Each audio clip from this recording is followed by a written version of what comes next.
একটা জাতি তার আগাবে না পিছাবে তো নির্ভর তো করে শিক্ষার উপর। তো আমাদের তো কখনোই আসলে চাই না আমরা দেশটা ঠিক হোক। সে কারণে আপনি শিক্ষার উপর কোনো সময় যে মনোযোগ সেটা তো আপনি দেখবেন না, যে কারণে আপনি বললেন অনেকগুলো কমিশন হয়েছে, শিক্ষা সেখানে নেই। এবং আপনি দেখবেন বাংলাদেশের নাগরিকদের কিন্তু জীবনে একটা বড় দুর্ভোগ হচ্ছে শিক্ষা এবং স্বাস্থ্য নিয়ে।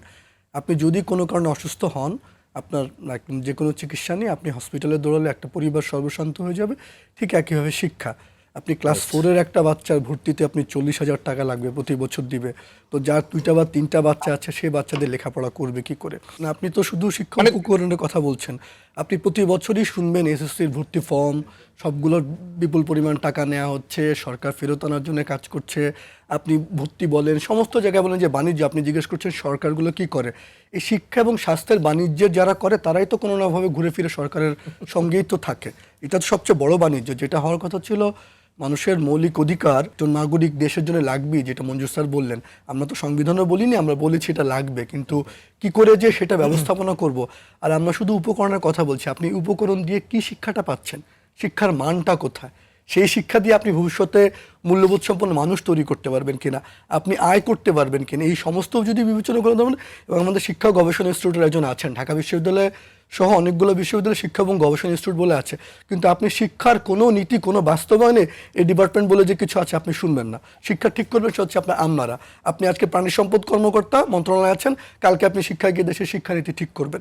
এবং আপনি শিক্ষা যেন এমন, আপনি যদি দেখেন স্বাধীনতার পর আমাদের 8-9টা কমিশন হয়েছে, কোনো কমিশনের কোনো প্রস্তাবে আমাদের বাস্তবায়ন হয়নি। এবং একটা দেশে শিক্ষার কত, আপনি প্রাথমিকে এক ধরনের, সেখানে আপনার 4 ধরনের শিক্ষা, ইংরাজি মাধ্যম, মাদ্রাসা, বিশ্ববিদ্যালয়গুলোতে সমস্ত কিছু মিলে অনেকেই অনেক কিছু বলতে পারে যে বাংলাদেশ রাষ্ট্রের এই সংকটের জন্য কেউ রাজনীতি, কি আমরা তো নানান কিছুকে দায়ী করতে পারে। তা আমি এক কথায় বলি যে বাংলাদেশ রাষ্ট্রের এই দুরবস্থার মূল কারণ হচ্ছে আমাদের শিক্ষা। অনেক বছর ধরে আপনি শিক্ষায় গণহারে পাস, সৃজনশীলতার নামে আপনি শিক্ষা ব্যবস্থা ধ্বংস করা। আপনি 20, 30, 40, 50 বছর আগেও গ্রামের একটা ছেলে মেয়ে সে বিজ্ঞান পড়তে পারতো, কিন্তু আপনি এখন খোঁজ নেন গ্রামের ছেলে মেয়েদের সে বিজ্ঞান পড়ার সামর্থ্য আছে কিনা। আপনি খোঁজ নেন ছেলেমেয়েরা বিজ্ঞান পড়ে কিনা, সে চলে যায় আর্টসে বা ব্যবসা প্রশাসনে চলে যায়। কেন যায়? কারণ তার এবং বিজ্ঞান শিক্ষার প্রতি তার আগ্রহ আছে কিনা। সব কিছু মিলে যদি আপনি দেখেন, মানে শিক্ষায় আমরা দিনকে দিন কীভাবে পেছাচ্ছি। শিক্ষা উপকরণ একটা মূল, তার মধ্যে একটা যেটা আপনি বলছেন যার কোনো কন্ট্রোল নাই, কিন্তু পুরো শিক্ষা ব্যবস্থা না, শিক্ষক নিয়োগ থেকে আরম্ভ করে বাণিজ্য, বদলি, এখানে হাজার হাজার কোটি টাকা লুটপাট হয়। এমনকি যখন একজন শিক্ষক, বেসরকারি শিক্ষক, তিনি যখন অবসরে যান, তার অবসর ভাতা তোলার জন্য তাকে ঘুষ দিতে হয়। তো প্রতিটা জায়গায় আপনি যখন শিক্ষা নিয়ে কথা বলেন, শুধু একটা না, পুরো শিক্ষার প্রতিটা ধাপে আপনি ভর্তি থেকে আরম্ভ করে লেখাপড়া মান, শিক্ষকদের মান। এবং আপনি বাংলাদেশের অর্থনীতি যখন 1971 সালে 16 ডিসেম্বর বাংলাদেশ স্বাধীন হয়, বাংলাদেশ ছিল পৃথিবীর 2য় দরিদ্রতম দেশ। এখন বাংলাদেশের অর্থনীতি পৃথিবীর টপ 40টা দেশের মধ্যে একটা। কিন্তু শিক্ষা বাজেটটা যদি দেখেন আপনি, আপনার 189টা দেশের মধ্যে বলা হয় যে যাদের অর্থনীতি মোটামুটি বড় হয়েছে, কিন্তু শিক্ষা সবচেয়ে পিছিয়ে আছে বাংলাদেশ সেই দেশগুলোর একটা।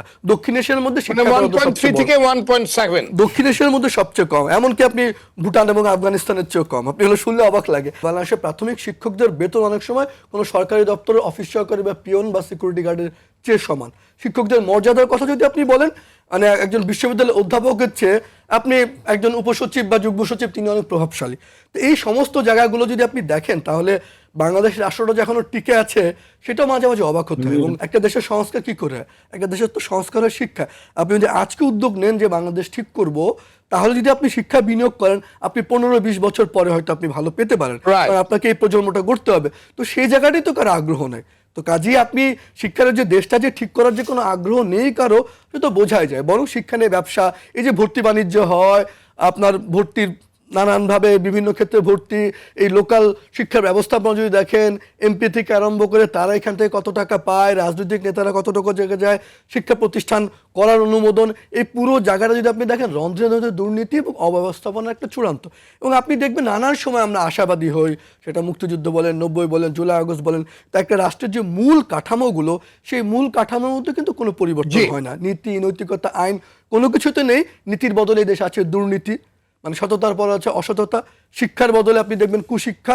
অনেক দিন ধরে কিন্তু এই যে শিক্ষার যে রূপ, আপনি গণহারে পাস, লেখাপড়া, বাণিজ্য, দুর্নীতি, অনিয়ম, শিক্ষক নিয়োগে যাচ্ছে তাই অবস্থা, বিশ্ববিদ্যালয় বলেন, সমস্ত জায়গায় বলেন শিক্ষক, এই যে তার প্রতিফল যে এমনটা হবে এটা কিন্তু বোঝাই যাচ্ছিল। এখন আপনি আজকেও যদি বলছি, আপনি যদি এই রাষ্ট্র ঠিক করে যে না আমরা বাংলাদেশ রাষ্ট্রটাকে ভালো করব, আপনি এত এত যতটা সংস্কার সনদ টনদ যাই করেন না কেন, কোনো কিছু দিয়ে কাজ হবে না। এই ঢাকা শহরগুলোতে পড়াশোনা করার জন্য দুটো তিনটা বাচ্চাকে নিয়ে কি খায় এই পরিবারগুলো, কি করে চলে, আপনি Right. একটা অমানবিক জীবন যাপন তারা করে। এবং এত কিছু করার পর আমি আবার মানে আপনি চিন্তা করলে কোনো কুল কিনারা না, খুঁজে এবং এত পাবেন না। কিছু করার পর আপনি ধন্যবাদ আপনার কাছে, পরবর্তীতে আমি আবার আসবো।